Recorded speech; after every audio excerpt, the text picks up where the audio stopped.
وبركاته.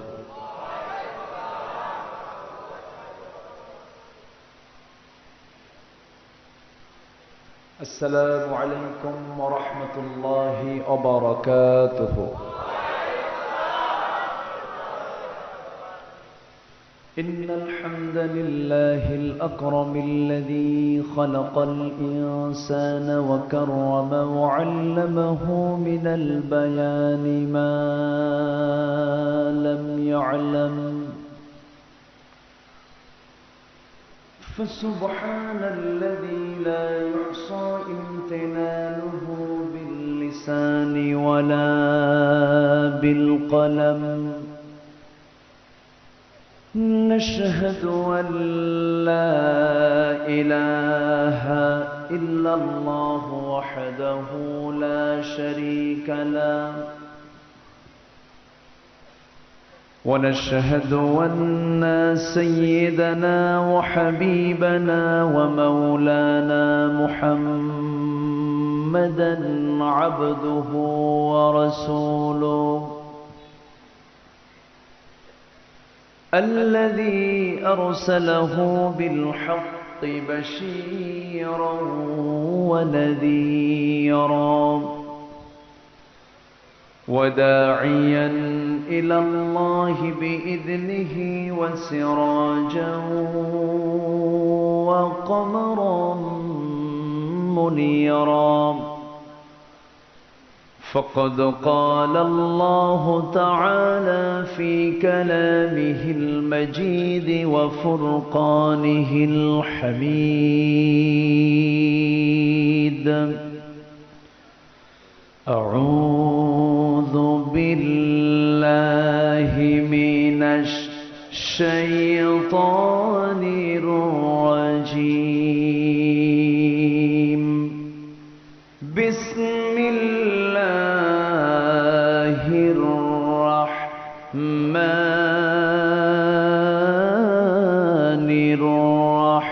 الرحيم.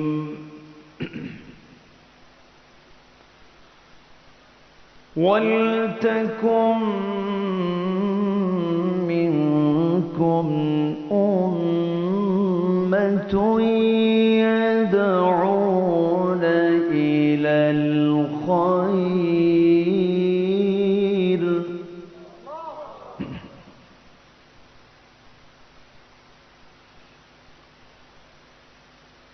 ولتكن منكم أمة يدعون إلى الخير ويأمرون بالمعروف وينهون عن المنكر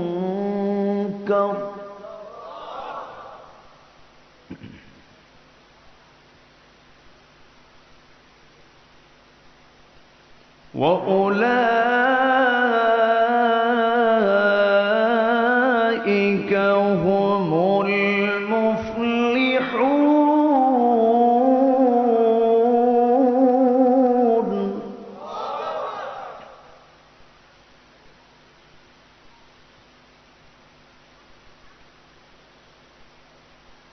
الله أكبر. بسم الله الرحمن الرحيم.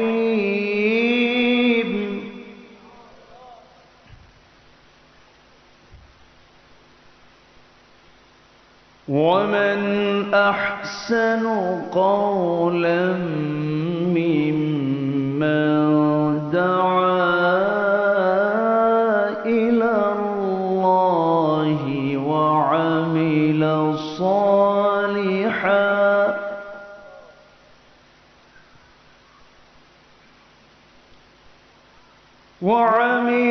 صالحا وقال إنني من المسلمين.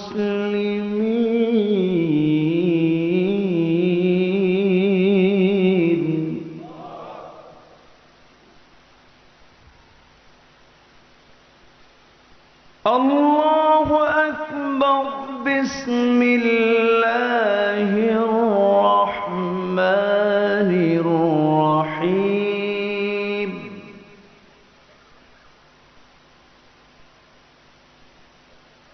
إن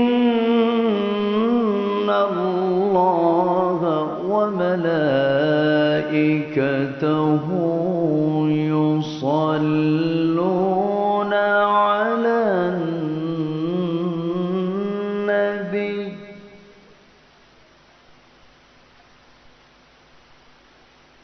يا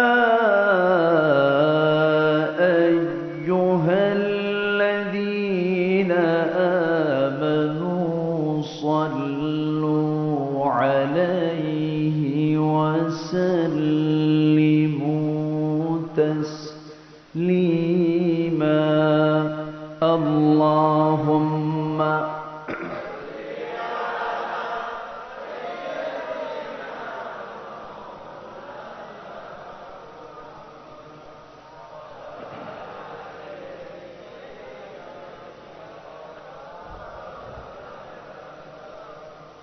একটু মোহাম্মত দিয়ে নবীর প্রেমে মাতোয়ারা হয়ে জবান খুলে জোরালো কণ্ঠে সবাই বলুন আল্লাহুম্মা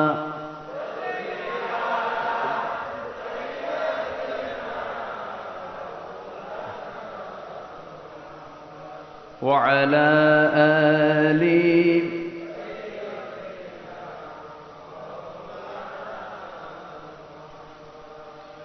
فمحمدنا هو سيدنا فالعز لنا لإجابته اللهم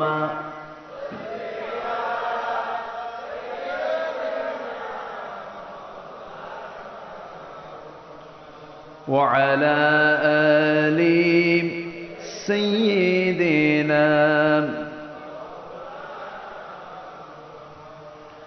সবাই বলুন বালাগাল উলা বিকামালিহি কাশাফাত তুজা বিজামালিহি হাসনাত জামিউ খিসালিহি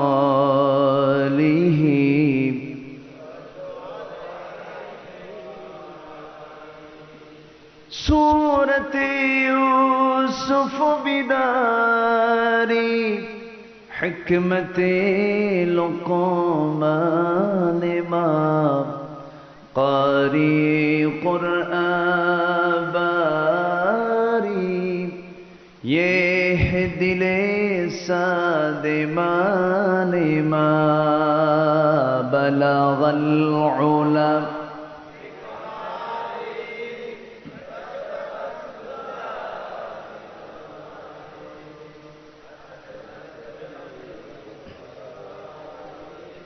صلوا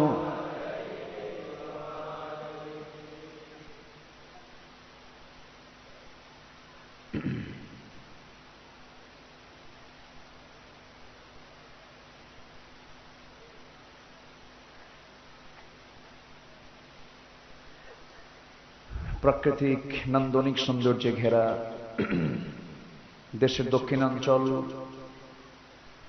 চট্টগ্রাম অঞ্চলের সীমান্তবর্তী জেলা কক্সবাজারের সদর উপজেলার রাম উপজেলার পশ্চিম মেরং লোয়া ইসলামী যুব সমাজ মাহফিল ইন্তেজামী কমিটি কর্তৃক আয়োজিত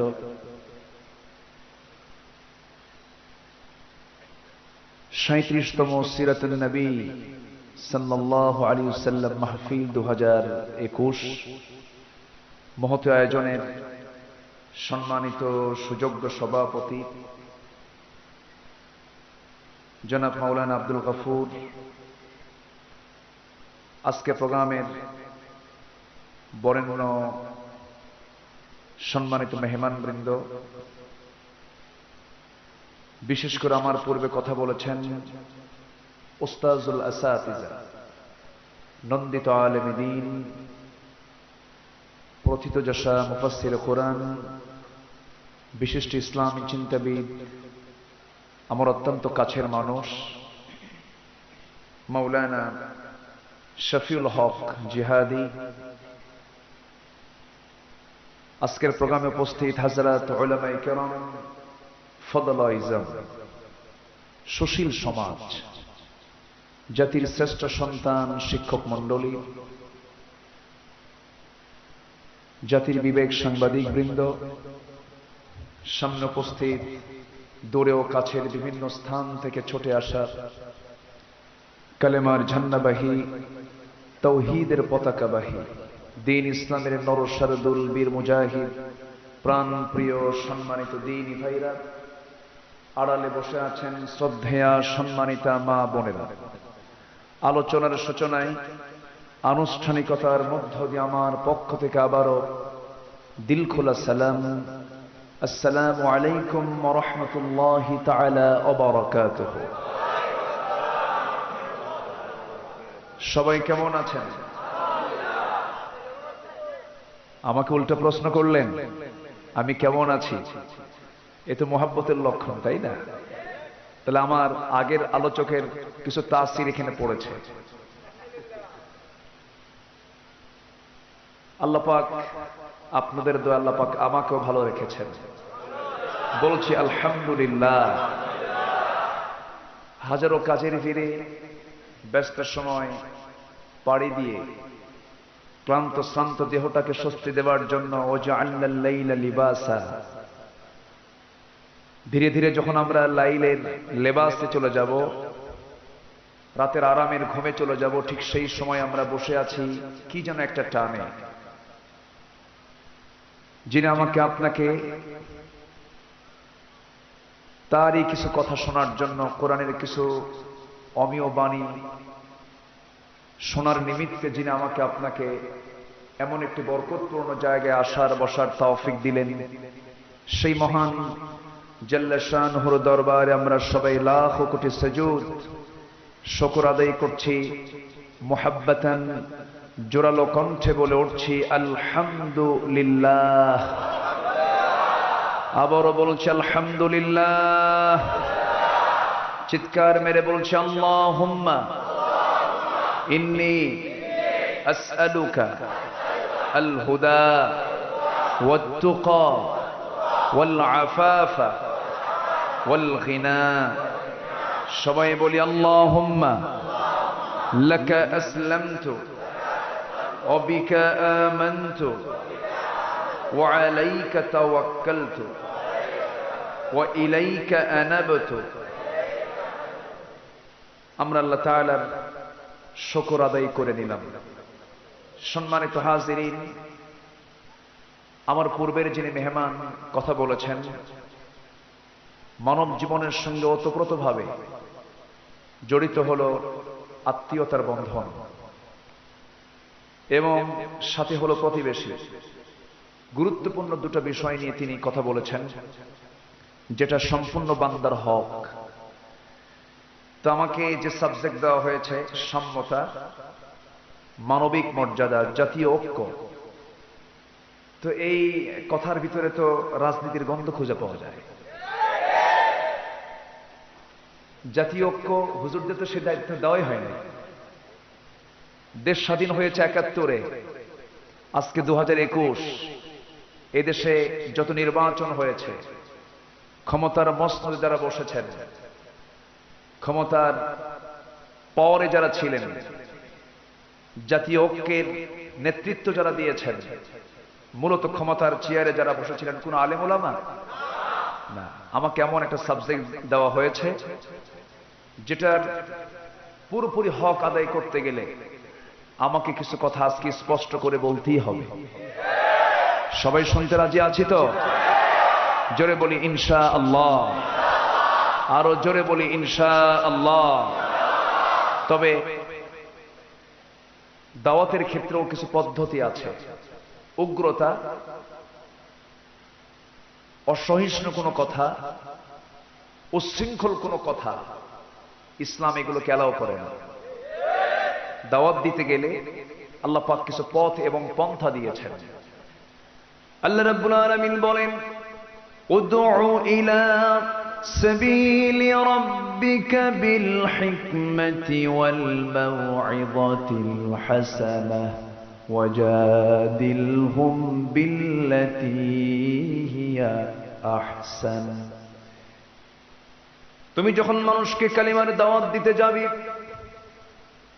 তোমার রবের দিকে যখন ডাকতে যাবে, সেই সময় তোমাকে অবলম্বন করতে হবে দুটা বিষয়।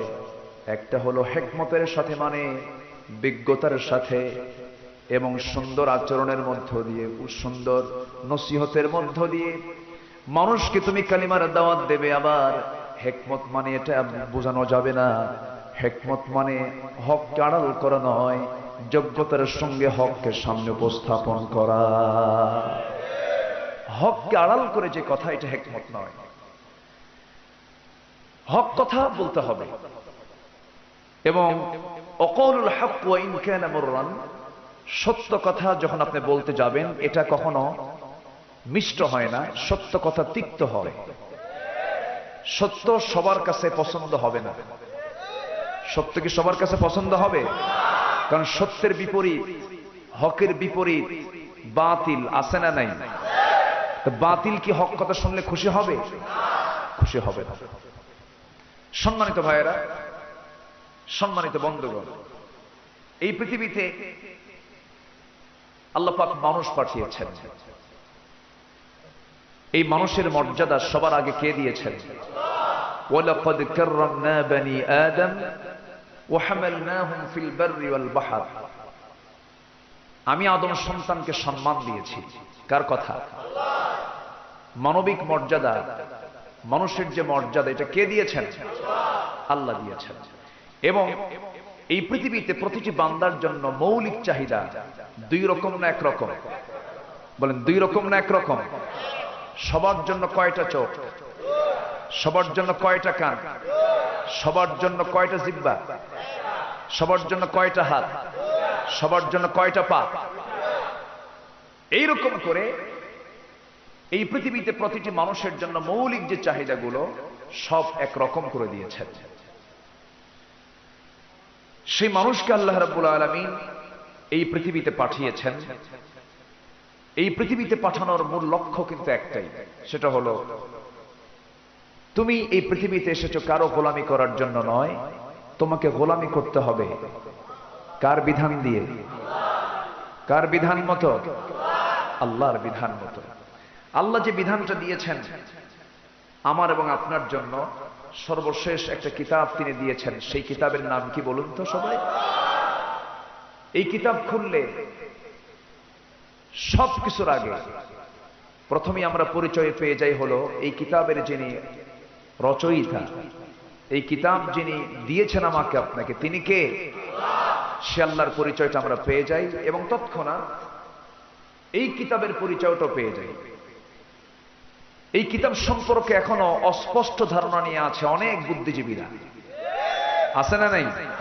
আমার দেশও আছে। অনেক বুদ্ধিজীবী এখনো তারা মানে প্রাউড করে বলে কোরআন তো মুহাম্মদ রচিত। যেরকম নাউজুবিল্লাহ আছে, কিন্তু এরকম আছে না নাই বলেন তো? আমার দেশেও আছে, আমার দেশেও আছে। এগুলো বলার কারণ আছে। এগুলো বলার মূল কারণ কি জানেন? মূল কারণ হলো ওরা আসলে পড়েই না।